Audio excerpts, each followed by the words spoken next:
So what is the main benefit of being able to create something in EZWrite? Like, what if they already have something like this as a graphic organizer?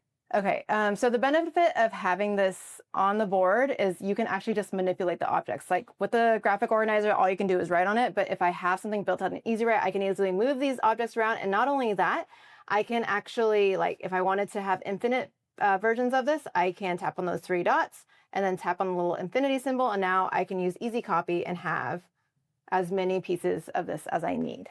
I feel like this takes kind of the learning environment to a whole new level because, a lot of students have examples of these. They have worksheets, they have Google Slides, they have all these, but, when you want that hands-on experience, if students have these pieces in front of them, or even now, this really encourages them, if I can come in here and move these pieces, I know students are going to want to come up and do it. So I feel like this also really enhances that engagement level as well. Absolutely, yeah.